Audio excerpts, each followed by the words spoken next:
There are betrayals that announce themselves like a clap of thunder, loud, sudden, and impossible to ignore.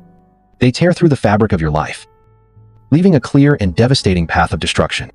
But there are other betrayals, the kind that I've come to know, that arrive more like a fog. They seep in slowly, almost imperceptibly, blurring the edges of your reality until you can no longer distinguish the solid ground of love from the murky waters of manipulation. You don't realize you're lost until you're already soaked to the bone, shivering in a cold you never saw coming. My story is about that kind of fog, and the painful, clarifying light that finally burned it away. I, Elisa, am 34 years old, and for most of my life, I believed my designated role within my family was that of the anchor, the steady, reliable one, the one who worked hard, saved her money, and never asked for much. Content in the belief that my quiet contributions were the bedrock upon which our family's happiness was built. It was a role I accepted without question. Because the alternative, the thought that my efforts were not just unappreciated but entirely taken for granted, was too painful to consider. My family consisted of my mother, my father, and my younger sister, Clara, who was 3 years my junior, was the designated flame of our family, beautiful, vibrant, and tragically, perpetually fragile. Or so we were led to believe. The life I remember from just a year ago was one painted in the warm, soft hues of domestic routine. It was a life of quiet sacrifice.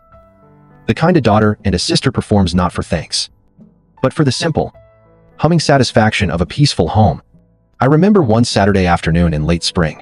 The air was thick with the scent of cut grass and blooming jasmine. I'd spent the better part of the day at a mechanic's shop, overseeing the costly repair of Clara's car. The bill came to just over $900, a significant sum that I knew she couldn't manage. When I finally drove her car back to the house, she was lounging on the porch, scrolling through her phone. "Oh, you're back," she said, her eyes not leaving the screen. "Did they fix the weird noise?" "They did," I replied, handing her the keys. It was the transmission. All sorted now. I held out the itemized receipt. She glanced at it, her brow furrowing for a second, not in concern, but in mild annoyance.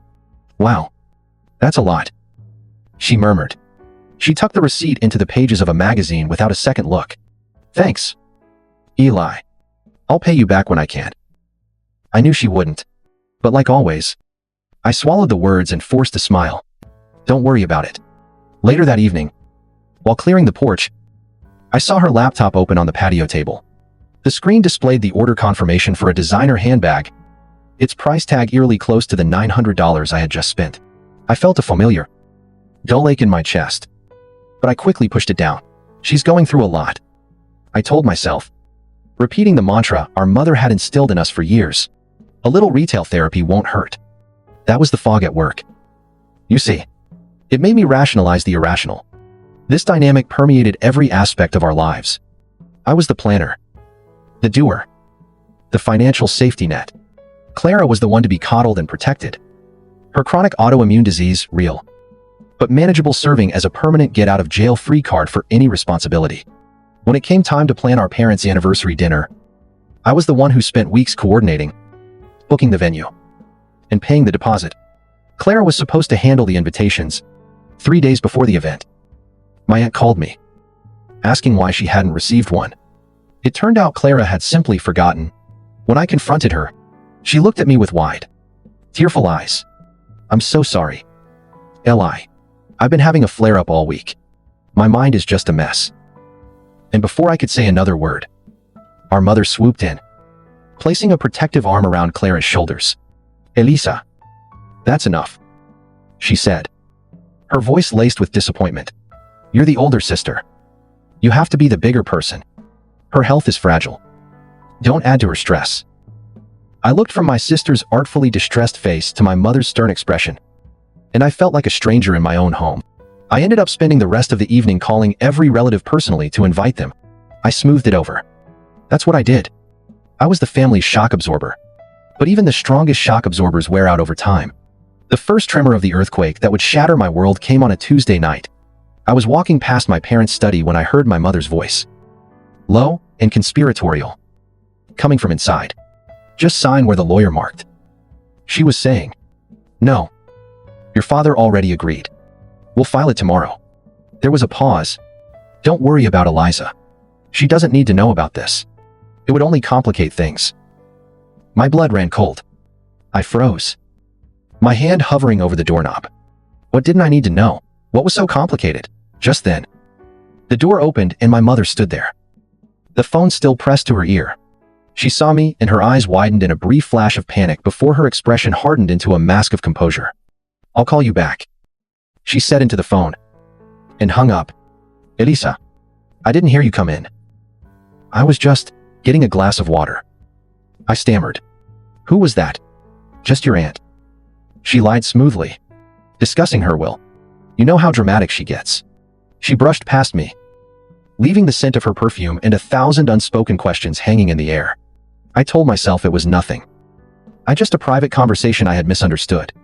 Looking back, I realize it wasn't a misunderstanding. It was a warning.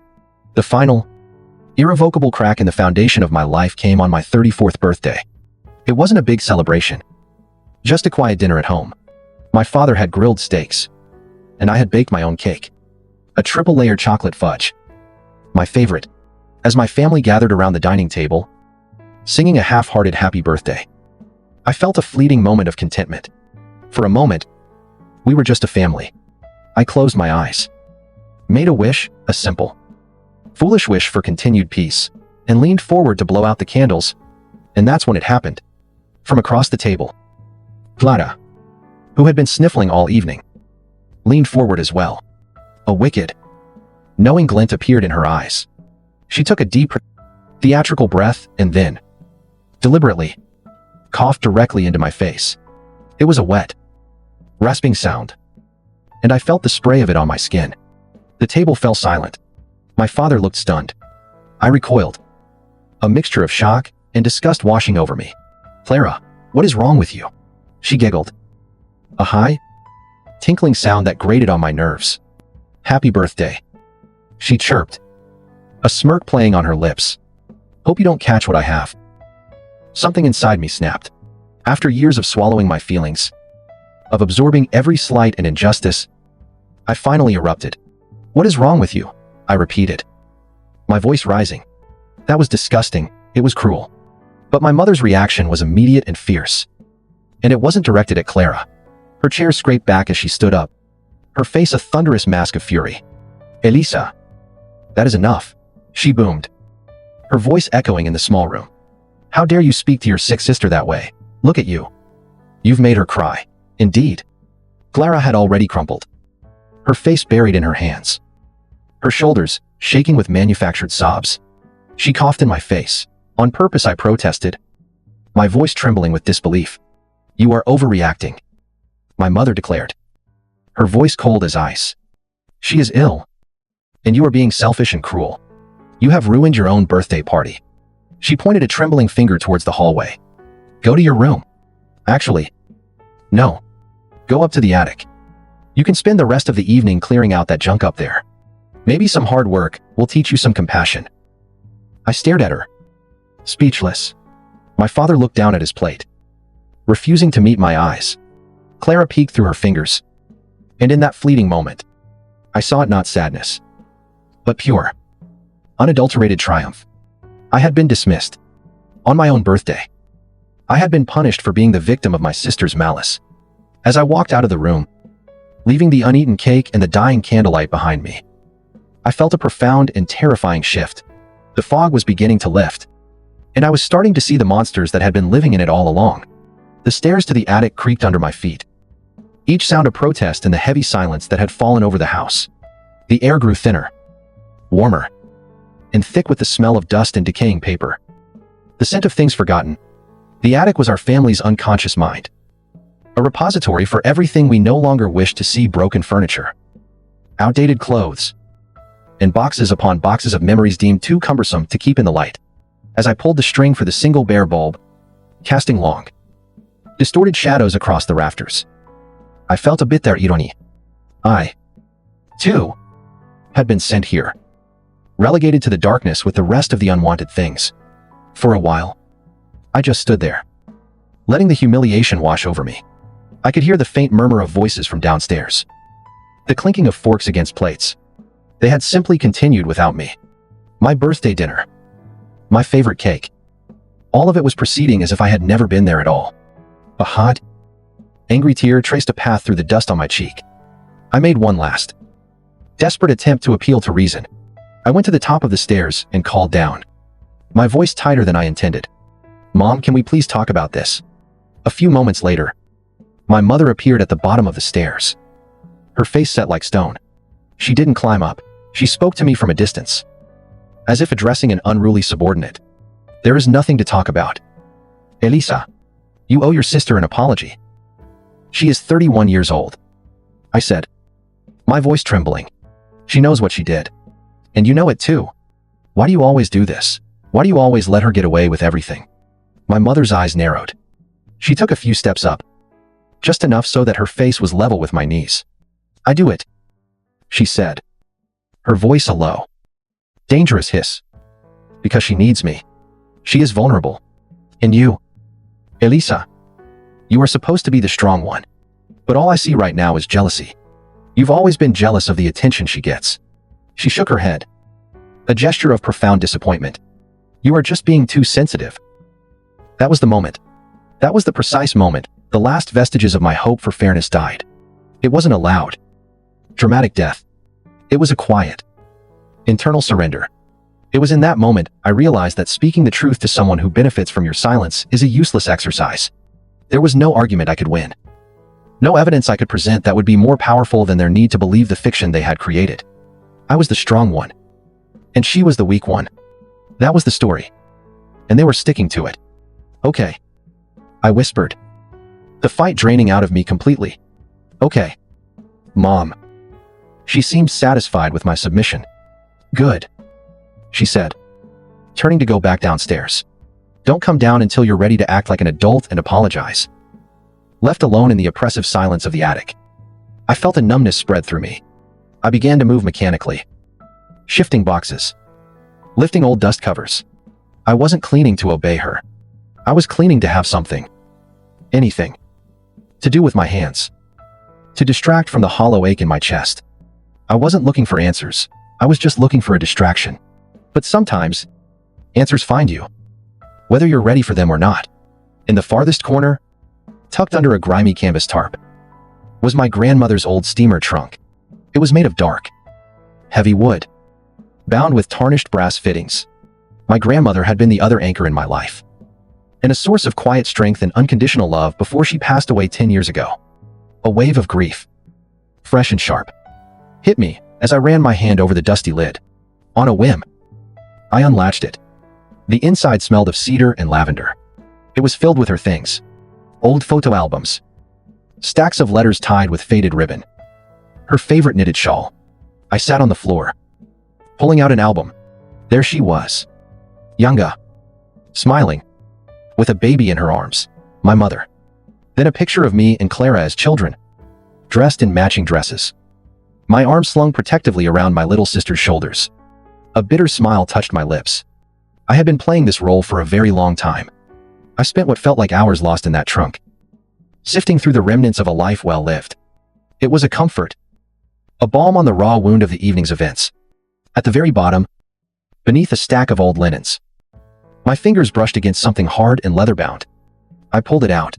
It was a diary. Her diary. The cover was worn, the leather soft as silk. I opened it carefully. Her handwriting was elegant, a beautiful, looping script from a bygone era.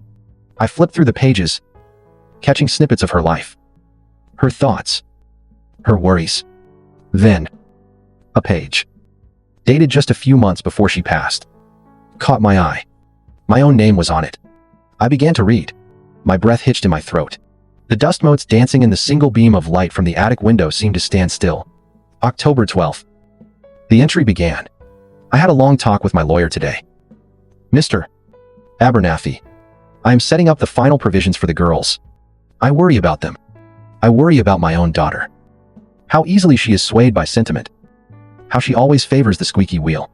Clara is charming, but she has a streak of carelessness in her that frightens me. Eliza is the quiet one, the steady one. She carries the weight of them all, and no one seems to notice. It is a dangerous dynamic. My hands started to shake. I had to grip the book with both hands to keep reading. For that reason, the entry continued. I have made a decision. I cannot leave the house. My greatest asset. In my daughter's hands. She would surely be convinced to give it all away to whichever child cried the loudest.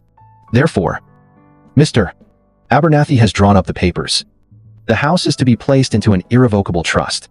My daughter and her husband will have the right to live there for the remainder of their lives. But they will never be the legal owners. They will be tenants in a house that is not theirs to sell or give away. Upon their passing, the trust will dissolve. And the property, along with its contents, will be divided equally. 50% to Eliza, 50% to Clara. It is the only way I can be certain that Eliza is protected. It is the only way to ensure fairness. I read the passage again, and then a third time. The words on the page swam before my eyes. Irrevocable trust. Not theirs to sell or give away. Divided equally. Suddenly, the overheard phone call. My mother's panicked expression. Her lie about my aunts. Well, it all snapped into a horrifying, crystal clear focus. Eliza doesn't need to know about this. It would only complicate things. It would complicate things because the thing they were doing was illegal. They weren't updating a will. They were trying to orchestrate a theft. My theft. They were conspiring with my sister to steal my inheritance. My birthright. The final gift of protection from the one person in my family who had truly seen me. I sat there, on the cold, dusty floor of the attic. The diary clutched in my lap like a holy relic. The shock was so profound it left no room for tears. It was a cold, sharp, and utterly devastating clarity. The foundation of my world hadn't just cracked. It had been a lie from the very beginning. The fog was gone, and in its place was the blinding, brutal light of the truth. My own mother was trying to disinherit me. And my sister, my sweet, fragile sister, was holding the knife. I don't know how long I sat on that attic floor, suspended in the cold vacuum of the truth. It could have been minutes or an hour. Time had lost its meaning. The only thing that existed was the damning ink on the brittle page and the echoing betrayal in my heart. Eventually, the numbness receded, and what rushed in to fill its place was not the hot, explosive rage I would have expected. It was something quieter, colder, and infinitely more dangerous resolve. I carefully placed the diary back into the cedar-scented trunk, nestled it beneath my grandmother's knitted shawl as if tucking a sleeping child into bed. I closed the lid, the sound of the brass latches clicking shut, echoing like the cocking of a gun. Then I stood up, brushed the dust from my clothes, and walked down the stairs. The scene in the dining room was one of strained silence. My father was nursing a drink, staring into the middle distance. My mother and Clara were picking at the remnants of my birthday cake, their conversation dying the moment they saw me. They looked up, their faces a mixture of defensiveness and apprehension, clearly expecting a second round of hysterics. I gave them something else entirely. I walked to the table, my posture straight, my expression serene. I looked directly at my sister. Clara, I said, my voice even and calm. I'm sorry. You are right. I overreacted. I then turned to my mother. And I'm sorry for ruining the evening. Mom, it won't happen again. The effect was instantaneous and profound. Clara, who had been gearing up for another performance of victimhood, looked utterly bewildered. My mother, disarmed by my sudden capitulation, could only blink in response. They saw my apology as a sign of defeat, a white flag of surrender. They had no way of knowing it was my declaration of war. My father looked at me, a flicker of something concern in his eyes. But he said nothing. Well, my mother finally stammered. Recovering. That's very mature of you. Dear. Now, let's just forget this whole unpleasantness. But I wouldn't forget. Back in my room, I closed the door, and the mask of placid submission fell away. The grief was still there, a heavy, cold stone in the pit of my stomach. It was the grief of mourning a family I realized I had never truly had. I allowed myself to feel it, to let the full weight of the betrayal crush me for a few minutes. I sat on the edge of my bed and looked out the window at the dark, sleeping houses of our neighborhood. And as I stared into the blackness, the sadness didn't disappear. It simply crystallized. It condensed from a formless, suffocating gas into a single, hard, diamond-sharp objective.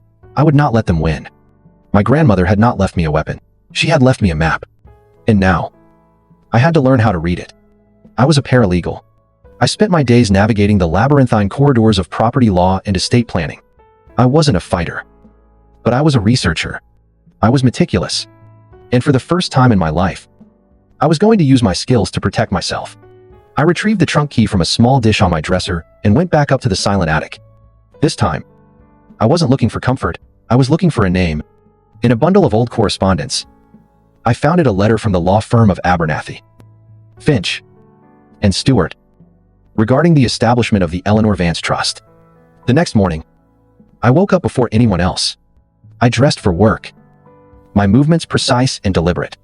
It was the most important day of my life. And I made the most important phone call of my life from the parking lot of a grocery store. My voice as steady as if I were ordering a coffee.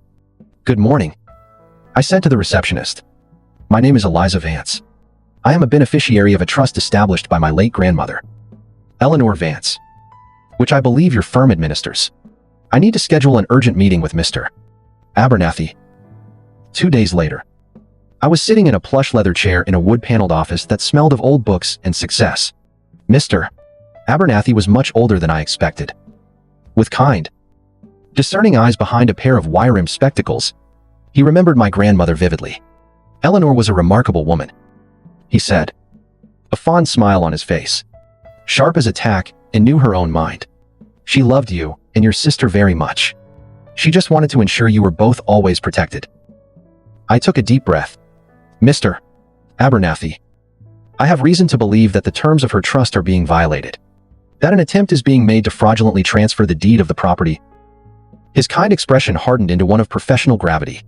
He listened without interruption as I laid out the events of the past few days, my voice never wavering. When I was finished, he was silent for a long moment. Then, he rose, went to a massive filing cabinet, and retrieved a thick, bound document. He laid it on the desk between us.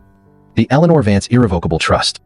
Your grandmother was not only sharp, Elisa," he said, his voice low. "She was prescient." He flipped through the pages, his finger tracing the dense legal text until he found what he was looking for. "She confirmed everything I already knew: the ownership, the terms, the equal split." But then he showed me the weapon. He pointed to a small, unassuming paragraph on page 14. Section 9. Subsection B. "Your grandmother insisted on this," he said. "It's what we call a malicious acts clause. It's not standard. But she was adamant." He adjusted his glasses and read the words aloud. And with each word he spoke, the balance of power in my world shifted irrevocably.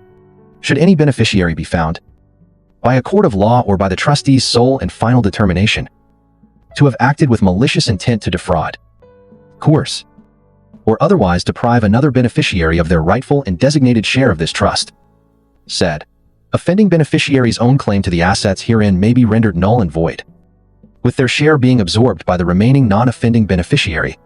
I made the He looked up at me over his glasses, his expression serious. "Elisa," he said, "what this means is that if your sister is proven to be knowingly attempting to steal your half of the inheritance, she stands to lose everything."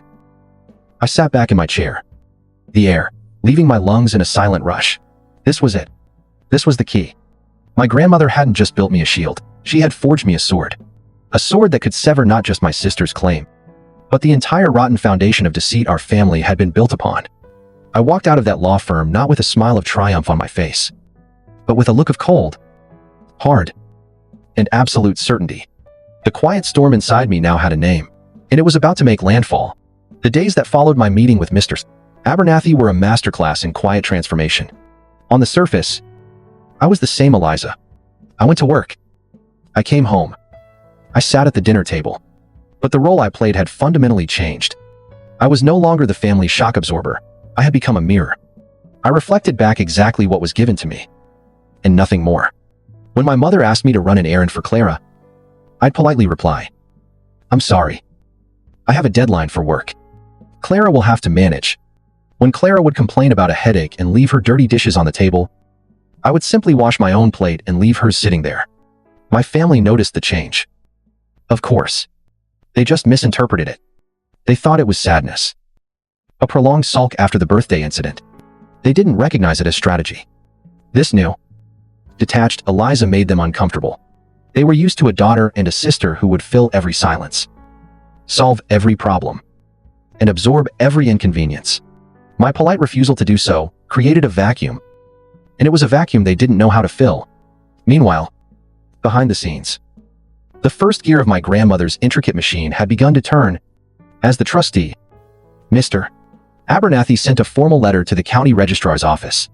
It was a simple, legally sound inquiry, stating that as the administrator of the Eleanor Vance Trust, he had reason to believe an unauthorized transfer of title for the property at our address might be in process, and requested that a temporary hold be placed on any such filings pending his review.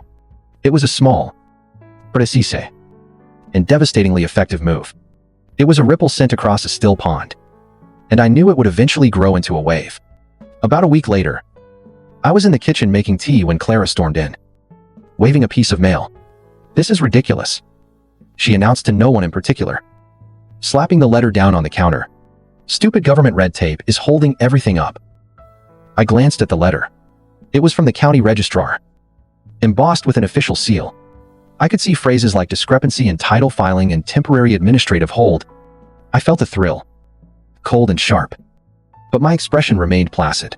"What is it?" I asked, feigning mild curiosity. "Oh, it's just some bureaucratic nonsense about the house," she said dismissively, though her eyes betrayed a sliver of anxiety.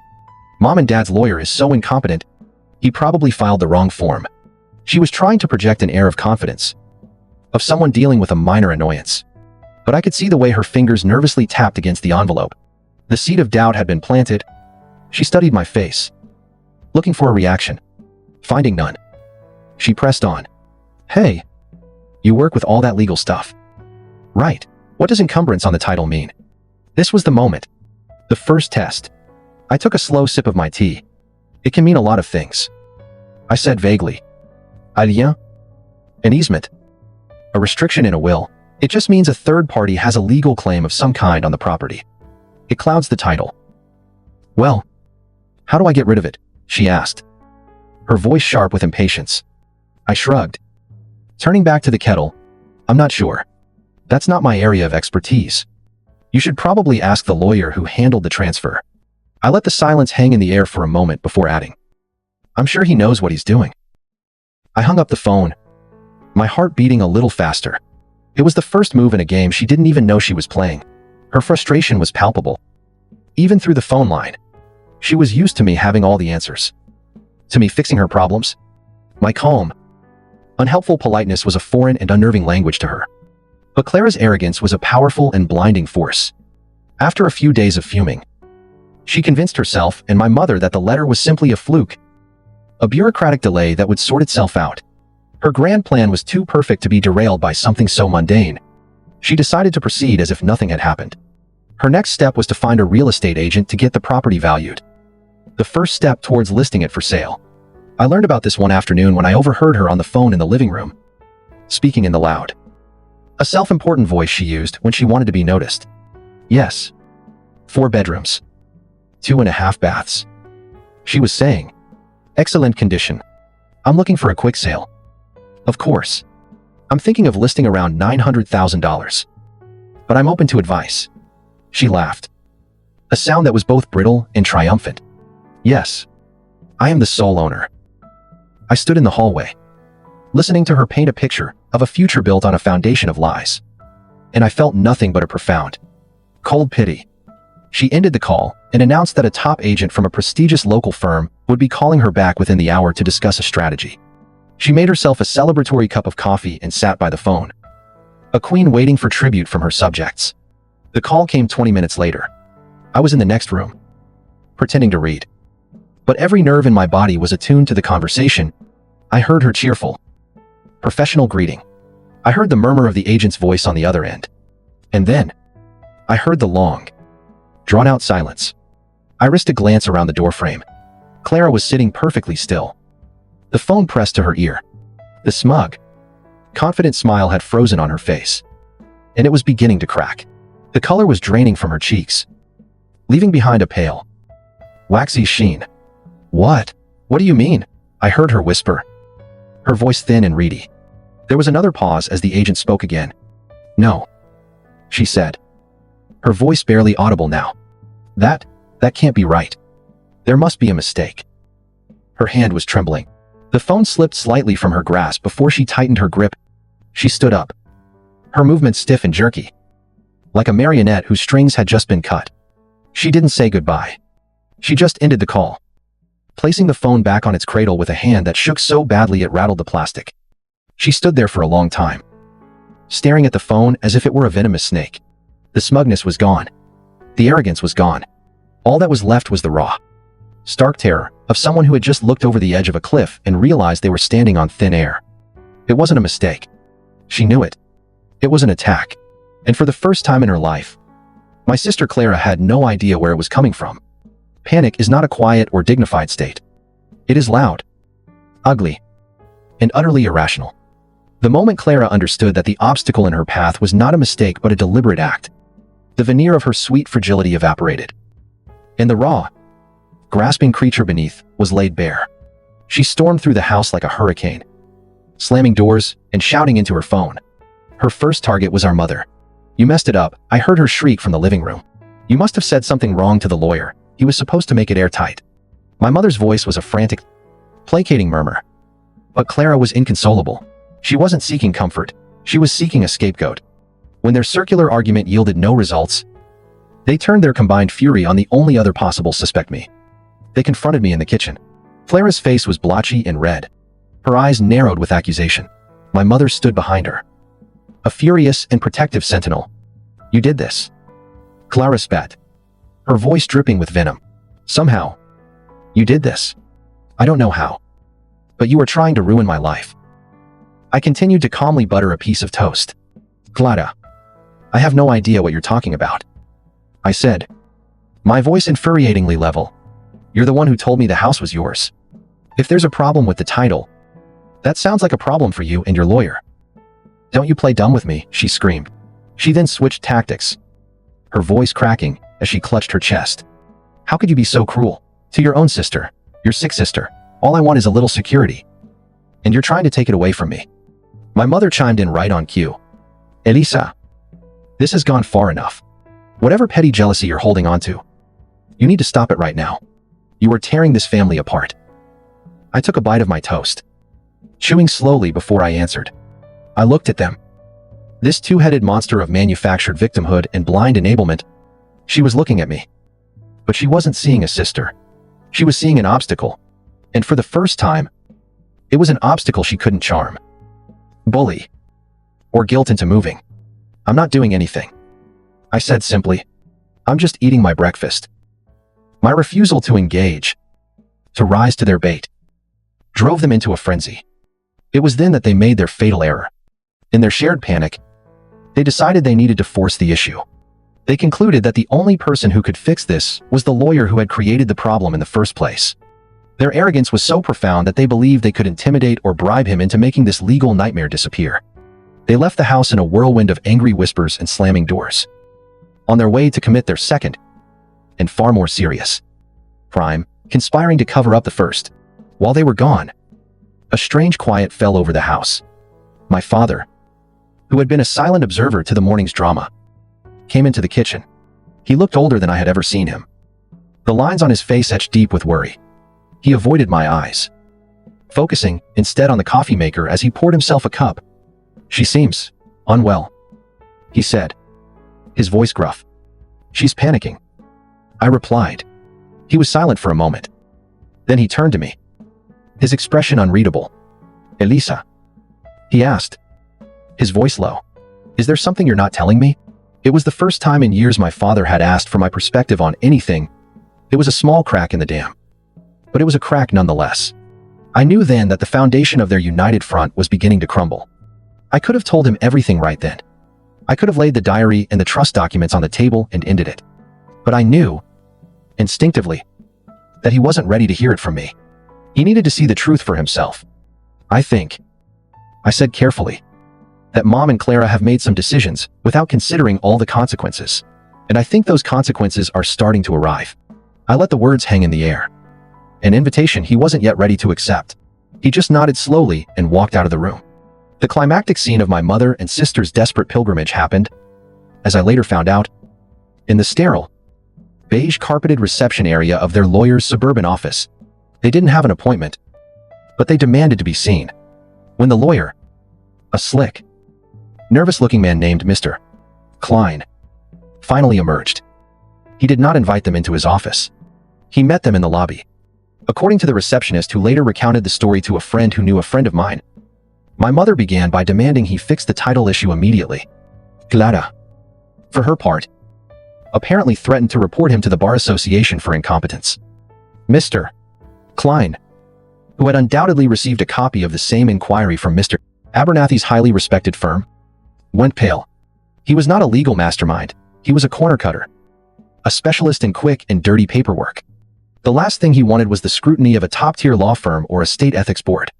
He saw my mother and sister not as clients to be protected, but as a ticking time bomb that was about to blow up his entire career. He held up his hands, cutting them off mid-sentence. "I'm afraid there's been a misunderstanding," he said, his voice barely a whisper. "Our professional relationship is terminated. Effective immediately." What my mother gasped. "You can't do that." "I can, and I have," he said, his eyes darting around the empty lobby. "I was retained to file a standard quitclaim deed. I was not made aware that you, as the grantors, did not possess the legal right to execute that transfer. What you are describing is fraud. Attempting to circumvent an irrevocable trust is a serious offense." He took a step back, creating as much distance as he could. "You have exposed me to significant professional risk, and I will not be a party to it. We are done. Please see yourselves out." He turned and walked back into his office, the door clicking shut behind him with an air of absolute finality. My mother and Clara were left standing in the middle of the lobby, stunned into silence. The ally they had counted on had not only abandoned them, but he had also given their crime a name. It wasn't a mistake anymore. It wasn't a misunderstanding. It was fraud. The storm was no longer a distant threat on the horizon.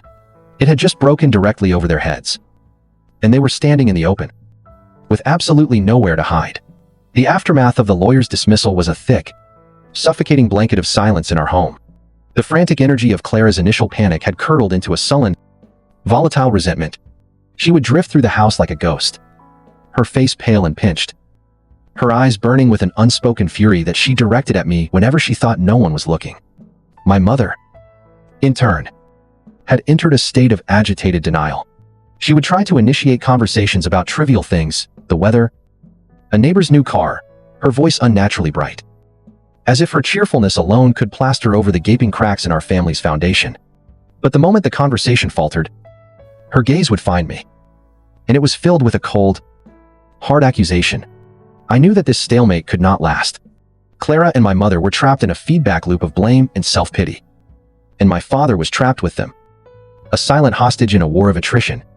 I couldn't force him to see the truth. Forcing a person to see something they are not ready to accept only makes them shut their eyes tighter. But I could place the truth directly in his path and trust that, eventually, his conscience would trip over it. That evening, I assembled my evidence. It wasn't an elaborate presentation, just a simple, irrefutable narrative told in 3 parts. The first document was a high-quality copy of the key page from my grandmother's diary, her elegant handwriting clear and undeniable. The second was a clean copy of the trust document itself, with the malicious acts clause highlighted in yellow. The final piece was the most damning. It was a simple 2-column ledger I had created. The left column listed, by date, the 5 separate occasions over the past year that Clara had borrowed significant sums of money from me for what she claimed were urgent medical expenses, a total of nearly $4,000.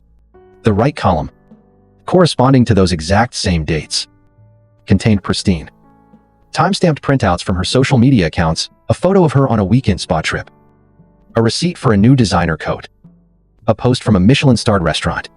It was a quiet, devastating portrait of her deceit. I didn't add any commentary or accusatory notes. The facts were allowed to speak for themselves. That night, after everyone had gone to bed, I crept into my father's small home study and placed the thin file squarely in the center of his desk, on top of the neat stack of bills he reviewed every evening. Then, I retreated, leaving the truth to wait for him in the darkness.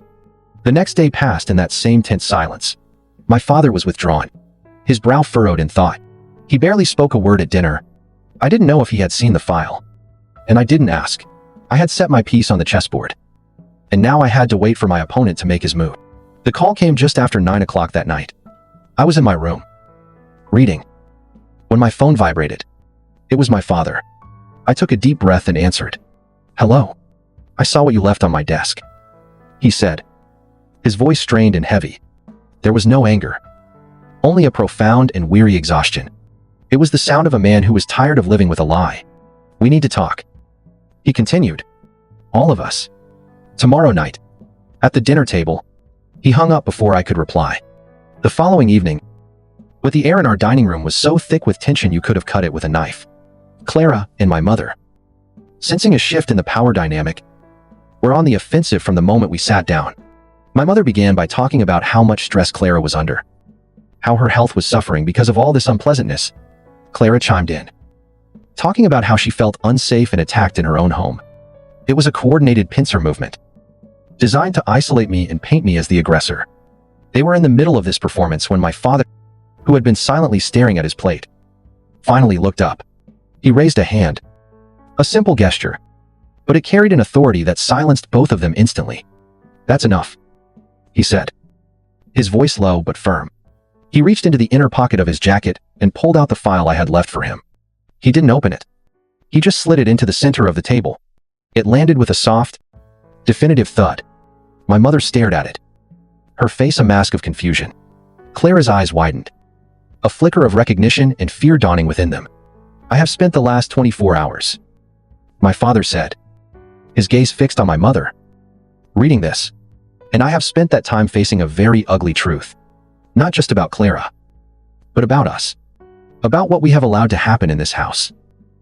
"I don't know what that is," my mother began, her voice trembling. "Eliza is trying to poison you against us." "Stop it," my father commanded, his voice rising for the first time. He finally turned his tired, sorrowful eyes to Clara. "The lying stops now. The manipulation stops now." He then looked back at my mother, and his expression was one of profound and devastating disappointment. "We were fools," he said, his voice cracking with emotion. "She played us for absolute fools. And you held the door open for her every single time." It was a kill shot. My mother flinched as if she had been physically struck. All the fight, all the righteous indignation, drained out of her, leaving behind a frail, bewildered woman. She had lost her primary ally, the one person whose silence had always enabled her narrative. Clara looked from her father's resolute, unyielding face to her mother's stunned, defeated expression. The twin pillars that had held up her world of privilege and deceit had crumbled simultaneously. For the first time, there was no one to defend her, no one to make excuses, no one to blame but herself. The truth had finally broken through their fortress of denial, and my sister was left standing in the rubble, utterly and completely alone. They walked into Mr. Abernathy's conference room the following week, not as a family, but as four separate, shattered pieces of one. The room itself seemed designed to magnify the gravity of the occasion. A long, polished mahogany table reflected the grim faces seated around it. Leather-bound law books lined the walls from floor to ceiling. Silent, leather-clad witnesses to the proceedings. They walked into that conference room thinking it was a negotiation. They didn't understand that it was a sentencing. I sat next to Mr. Abernathy. Come, my hands resting lightly on the table in front of me. Across from us, my mother and Clara huddled together, a defensive unit even in their defeat. My father sat at the head of the table, a grim-faced judge presiding over the ruins of his own house. "Mr. Abernathy began, his voice the epitome of professional decorum. He laid out the legal facts in a calm, dispassionate tone, each word a hammer blow to my sister's already crumbling world. He explained the undeniable validity of the trust. He explained the legal definition of wire fraud and conspiracy as it related to the falsified documents. He explained the severe civil and potential criminal penalties she was now facing. As he spoke, Clara began to cry. They were not the crocodile tears of manipulation I had grown so used to. They were the hot, desperate tears of genuine fear. My mother began to whisper frantically to her, stroking her arm. When Mr. Abernathy had finished, I spoke for the first time. "There is, however," I said, my voice cutting through the tense silence, A way to resolve this without involving the courts. Clara's head snapped up, a flicker of hope in her tear-filled eyes. My mother leaned forward, desperate for a lifeline. They saw my offer as a sign of weakness, a return to the old Eliza who would always choose peace at any price. I don't want to destroy this family, I continued, letting them believe their interpretation. So I am proposing a simple solution. Mr. Abernathy slid a single document across the table. This is a settlement agreement, he explained. In it, Clara voluntarily relinquishes all current and future claims as a beneficiary of the Eleanor Vance Trust. In exchange, the trust, and by extension, Eliza agrees not to pursue a civil suit based on the Malicious Acts clause. Clara stared at the document as if it were a death sentence. The hope in her eyes died, replaced by a renewed wave of desperate self-pity. Relinquish everything, she whispered. But what about me? What am I supposed to do? I have nothing. She turned her tear-streaked face to our father. Daddy, please, don't let her do this. I made a mistake. I was scared about my health. I wasn't thinking clearly. It was a masterful performance. Her last-ditch effort to play the victim card. She was trying to justify her actions, to rewrite the narrative one last time. My sister had spent her life weaponizing her words. She never imagined that one day, those same words would be turned into a weapon against her. My father listened to her plea, his expression unreadable. When she was finished, he reached slowly into his coat pocket and pulled out a small, sleek object, a digital voice recorder designed to look like a pin. He placed it gently on the polished table. I believe this is what you were really thinking, Clara, he said, his voice heavy with a sorrow that was almost too much to bear. He pressed a button. Her voice filled the silent room, tinny and distorted, but unmistakably hers. It was from the day before, from a conversation she'd had with him in a desperate, last-ditch attempt to win him back to her side. I just needed to secure my future. Her recorded voice whined. Once the house was sold, I would have had enough money to get the best care. You and Mom could have moved into a nice, small apartment. I would have helped with the rent. Of course, I wasn't just going to abandon you. The recording clicked off. The lie was laid bare for everyone to hear. She hadn't been planning to take care of them. She had been planning to put them in an apartment while she absconded with nearly $1 million. My mother stared at Clara, her mouth agape. The final, painful illusion of her daughter's innocence shattering before her eyes. Clara just sat there, frozen, her face a pale mask of horror. She was exposed, utterly and completely. There were no more lies to tell, no more victims to play. It was then that I slid the agreement in a pin directly in front of her. She looked up at me, her eyes finally empty of defiance, filled only with the bleak landscape of her own ruin. Why? She whispered. The question, a ragged exhalation of breath. I leaned forward slightly, my voice low and clear, meant only for her. I'm doing this because you needed to learn that actions have consequences, I said. My gaze was steady, holding hers, and that some things, once broken, can never be fixed. I leaned back, my voice returning to its normal volume for the final, quiet pronouncement. This game was over the moment you mistook my silence for weakness. Checkmate. I watched as my sister, the golden child, the perpetual victim, the architect of my near ruin, picked up the pen. Her hand trembled so violently that the first stroke of her signature was a jagged, ugly scar on the paper. But she signed it. She signed away her past, her future, and the last remnants of the life she had tried to steal. It wasn't a loud victory. There was no applause. But as I watched the ink dry on that page, I felt the heavy weight I had been carrying for my entire life finally, blessedly, lift. The signing of a document can feel anticlimactic. It is, after all, just ink on paper. But in that quiet, wood-paneled room, my sister's trembling signature wasn't an end. It was a beginning. It was the sound of a cage door swinging open. A sound I had waited my entire life to hear without ever knowing I was imprisoned. 6 months passed. 6 months in which the seasons changed. And with them, the entire landscape of my life. The old family home, a place that had become a monument to my pain, was sold. The proceeds were executed exactly as my grandmother's trust had dictated, managed cleanly and professionally by Mr. Abernathy. The house, and the ghosts within it, were no longer my concern. I moved into a bright, airy apartment on the 7th floor of a downtown building, with a small balcony that overlooked the city. It was the first space that was truly, entirely mine. I filled it not with inherited furniture and heavy memories, but with light, with plants, and with the things that brought me joy. The silence in my new home wasn't the tense, oppressive silence of my past. It was a peaceful, healing quiet that allowed me to finally hear my own thoughts. I was promoted at work, taking on a senior paralegal position that came with more responsibility and a team to manage.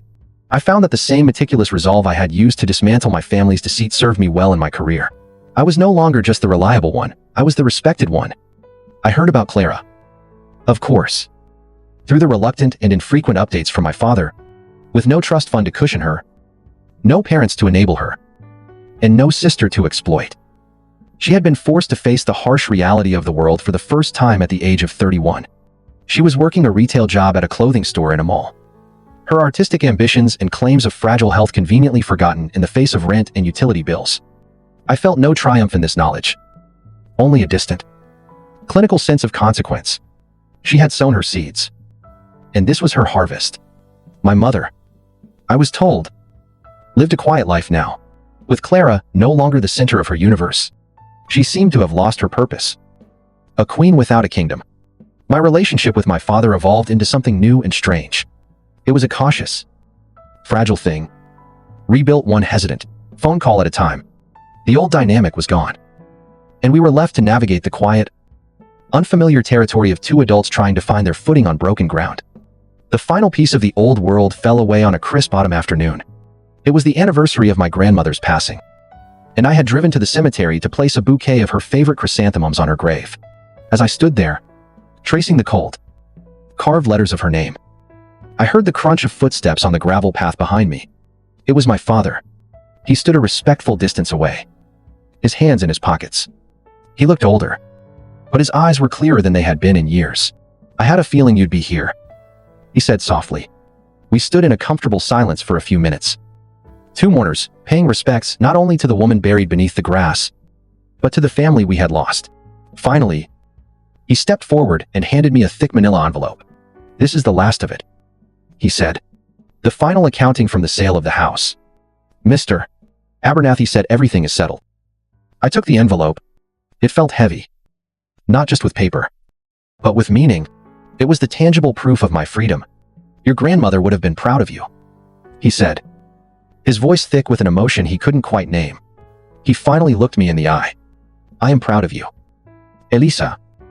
The words I had longed to hear my entire life had finally arrived, and I found, to my surprise, that while they were welcome, I no longer needed them.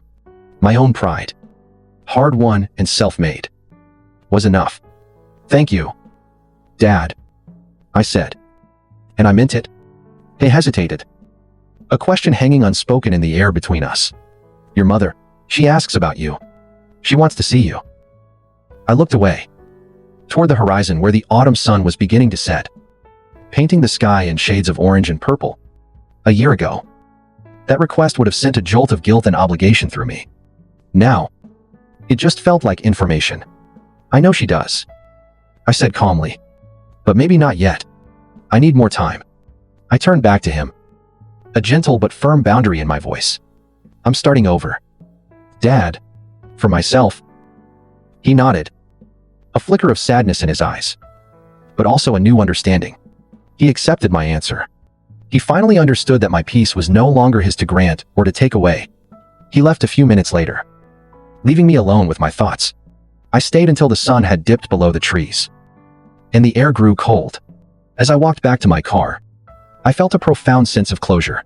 Healing, I realized, isn't about erasing the scars. The scars are a part of you, a testament to the battles you have survived. Healing is about not letting those scars define your future. My family, as I had known it, was gone, but in its place, something new was growing. It was smaller, quieter, and infinitely more honest. It was a life built not on obligation or illusion, but on the simple, unshakable truth of my own worth. I had walked through the fog, and I had come out the other side. And for the first time, the path ahead was clear. Eliza's story is a powerful and often painful reminder that the deepest betrayals can come from the people who are supposed to protect us the most. Her journey teaches us a vital lesson: true strength isn't found in enduring endless disrespect, but in the courage to finally say enough. The silence of a kind person should never be mistaken for weakness. Often, it is the quiet space where a plan is being forged and resolve is being hardened. We understand that drawing a hard line with family is one of the most difficult things a person can do. If you see yourself in Eliza's struggle, please know that choosing to protect your own mental health and financial security is not selfish. It is an act of profound self-respect. You have the right to demand honesty and fairness, and you have the power to walk away from any table where love is not being served. We'd like to leave you with a question. Have you ever had to choose between keeping the peace and protecting yourself from a loved one? What did you do? And what did you learn from it? Share your story in the comments below, because your experience might be the light that helps someone else find their way out of the fog. Story 2. My first wife, Susan, and I were married for 7 years with 2 children, Laura and Lucas, who were 3 and 5 years old. And we were living a normal life until one faithful morning when I was driving to my office. A speeding car from the opposite direction crashed into my car. I remember waking up on that day, and my cheating wife, who abandoned me during my hospitalization, now asks for forgiveness after 12 long years. My name is Jason M47, and I would like to share my life story here in order to get some advice. After 2 days in a coma, I woke up in a hospital bed covered in bandages and plasters. The nurse told me that I had woken up. I thanked my doctor for saving my life and was thankful for the new life. But I had no idea of the impending disaster. After a week of treatment, my doctor told me that my lower body was paralyzed and I might never be able to walk again. I was devastated, and Susan broke down at the news. It was obviously difficult for her, as she had to take care of the house and the kids and all. I became depressed because I couldn't understand my life in a wheelchair. I spent my days staring at the empty hospital rooms and wishing that my life had turned upside down. I feared that I would never be able to dance with my wife, play soccer with my kids, or be free again.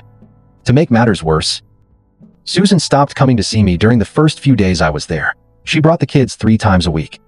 The only things I lived for were the times I spent with my family. As time went on, her visits became infrequent, and I begged her to bring the kids to see me, but she would always respond that they didn't want to. I felt helpless. And one day she gave me the divorce papers, saying, "I definitely can't spend my life with a handicapped man. I'm still young and desirable. I deserve a normal man." I would be lying if I said I didn't sense that coming, hinting at the impending separation when she began to ignore me. But I didn't anticipate that it would happen so soon, just 1 month after my accident. My friends told me that they had seen Susan hanging out hand in hand with a middle-aged man, likely in his 52nd, in cafes and shopping centers on the weekends and in the evenings. Some said that she had an affair before my accident, while others said that her desperation led her to date a fat, grumpy old man after my accident. It had only been 2 months since my accident, and I had not yet been released from the hospital when I was given divorce papers. I may sound calm as I write this, but at the time, I was distraught and upset. I was heartbroken, destitute, and divorced. I had no money or savings after paying for Amy's household expenses and the kids' schooling. Fortunately, I had insurance that partially covered my hospital bills, but I had to use my savings to cover the remaining costs. So I ended up with nothing. I don't know how I managed to stay sane at the time, but something inside of me, likely the desire for vengeance, kept me sane. I moved to my parents' house after being discharged because I was 35 years old, divorced, and financially and physically dependent on my elderly mother. She was a florist who owned a small shop in the suburbs. Her meager earnings from the shop and pension funds helped her pay her bills. With those meager resources, she provided to support me. It was the most upsetting feeling for a 35-year-old man to rely on a 2-year-old mother. Shortly after my discharge, I went to meet my kids, but when I got to my house, it was locked, and the neighbors informed me Susan had moved to her lover's house with the kids. According to my neighbors, Susan's lover was a fat old man who had been divorced 3 times but was extremely wealthy and childless. Some even called Susan a cheapster and a gold digger for sleeping with a grumpy old man for his wealth. I was able to find out her boyfriend's address and made it to his house. But when I got to Susan's new house, she refused to let me meet my kids, claiming that they had already adapted to her boyfriend and had named him Daddy. I was living on my mother's meager income and didn't have a dime to spend on a lawyer, so I backed off when I insisted on meeting my kids.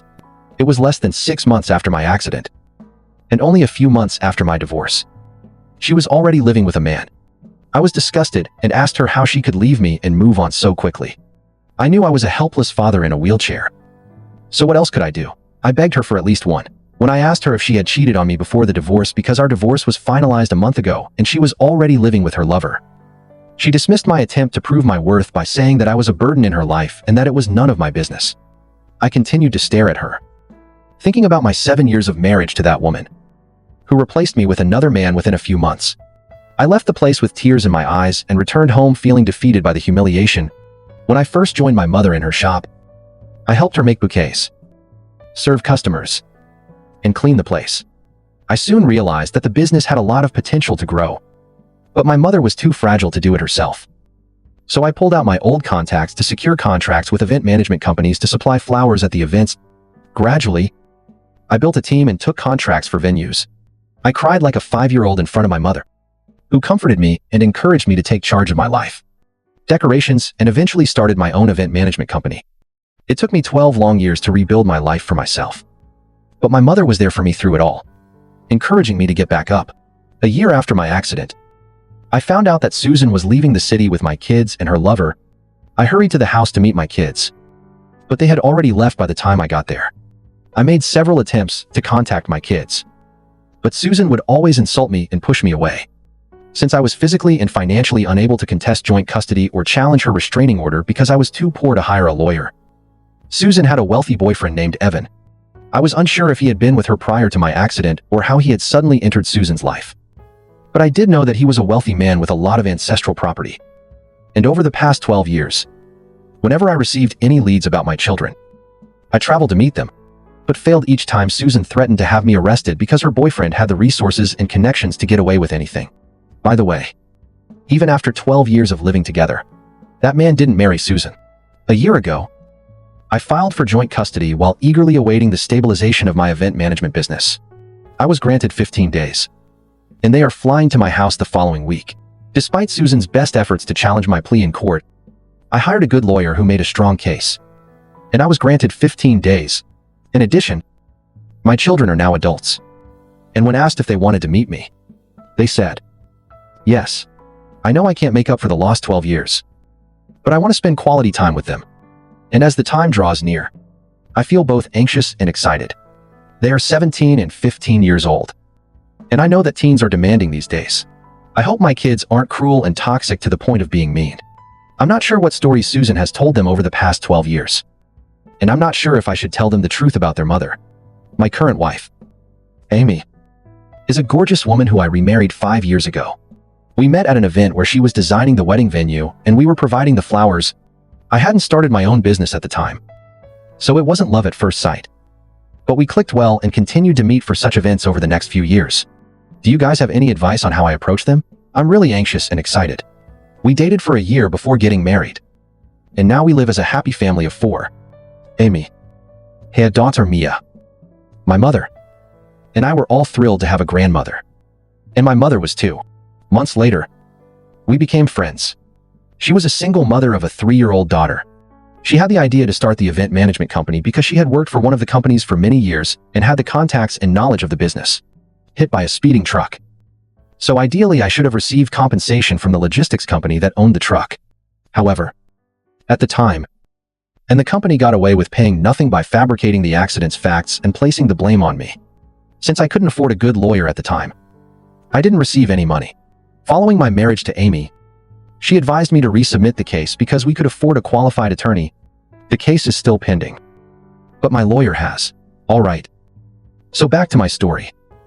As I mentioned in my original post 3 months ago, my children were supposed to visit me after 12 years of my divorce. I was both excited and anxious, but Amy helped me to relax and supported me while I went to pick them up from the airport. The older one, Laura, is now 15, and the younger one, Lucas, is 13. They have grown up to be gorgeous and handsome teenagers. And after the initial greetings, we didn't talk much. It was awkward for all 3 of us on the way home from the airport. I tried to strike up a conversation by asking them about their school lives and cities, but I purposefully avoided talking about their mother. The kids were remarkably quiet, or perhaps they were just trying to use their earphones like any other teenager.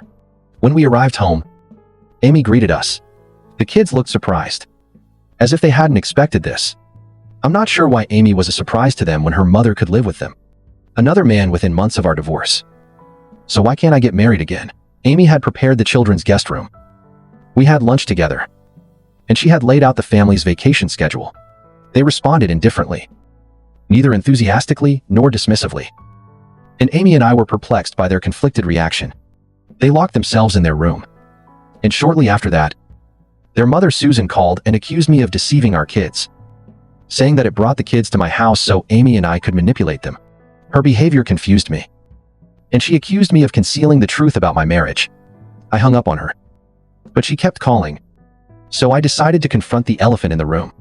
I called my kids and asked them what was wrong, and after some hesitation, they spoke up and were upset with me because they believed that I had abandoned them and that Susan had brainwashed them against me, filling their minds with all kinds of lies and deceit. I told them the truth. When I told them how Susan had vanished with them to the old man's house and how she had threatened and pushed me away whenever I tried to get in touch with them, I showed them the restraining letter and all of my rejected pleas to meet them. They were crying and felt regret for believing their mother's lies for all these years. Their mother jumped to another man as soon as she had the chance. They were still children at the time, but they remember those incidents very clearly. To me on social media. But Susan caught him. She emotionally blackmailed him and demanded that he never get in touch with me again. The kids also confessed that they had been reprimanded by Susan's husband, Susan, and that they had been mistreated at family events because they were unmarried. Susan also continued to live in his home as a mistress. Even though he paid for their education, my heart ached when I learned about my kids' struggles. And after all the facts were revealed, we gave each other a hug. I couldn't be happier seeing my entire family together. Laura and Lucas bonded with Amy and Mia, who was turning 8 this year, and we went on a week-long vacation to Florida.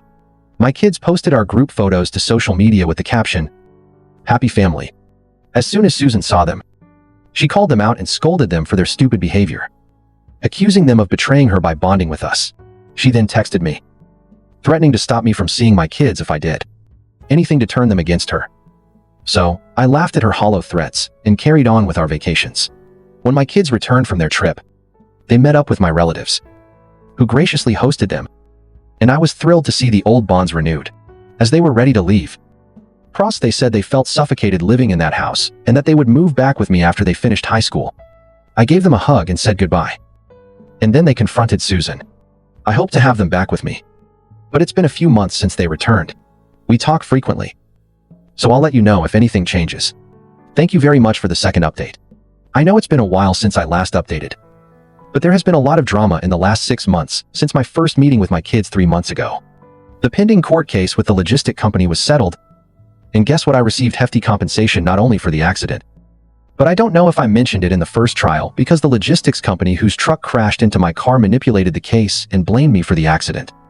So I didn't get paid at all. I appealed it again at my wife's suggestion and won this time. I told my kids about it, and they were equally thrilled. They wanted to meet me, and I promised to have them back with me permanently. A month later, Susan arrived at my office, holding my hand and pleading for forgiveness. Startled by her unexpected appearance, she revealed that she became desperate after my accident and found an elderly man who desired a sugar baby. I was unaware of all these terms until I looked them up on Google that day. The man had a string of bad experiences with a younger woman who stole his money after a few months. So he chose to settle with a 32-year-old sugar girl named Susan, who had 2 children at the time, which served as a guarantee of her loyalty. The man had made it clear that he would not marry her and would instead keep her as his mistress. When I asked Susan why she hadn't found a job, she said she had never worked and wasn't sure if she could earn a similar lifestyle that her lover gave her for free. She insisted that she did everything in her power to protect the children's future, standing on her property and claiming that the children would have grown up in poverty if she hadn't taken that step.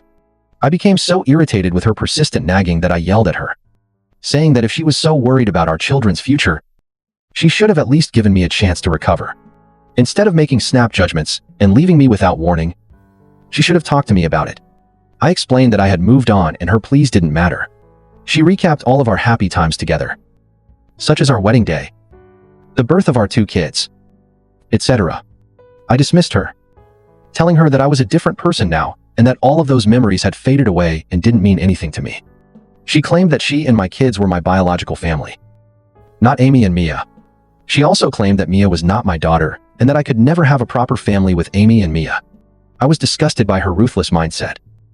And she insisted that I take her back so that the real family could reunite. I made it clear to her that I love Amy and Mia and that they are my real family. Not her. But she refused to leave my office, making a scene. My mother and Amy were understandably upset by this. I'm not sure how her sugar daddy found out about this incident, but she is a mature woman who didn't make a big deal out of it. My mother claimed that she never liked Susan because of her selfishness. And she even claimed that the only reason Susan had come back to me was because of the money I had received after the court settled. That woman is real, a gold digger. When my children found out about her behavior, they reprimanded her and told her to stay in her lane. Cannot express how grateful I am to him. The most recent news is that my kids will be moving in with me this month. They wanted to experience college life and stay at a hostel. So, I think we should stay in touch while also giving ourselves some space to get to know one another. The kids have abandoned Susan, leaving her with nothing but her sugar daddy. I hope she enjoys the sugar until it gets sour.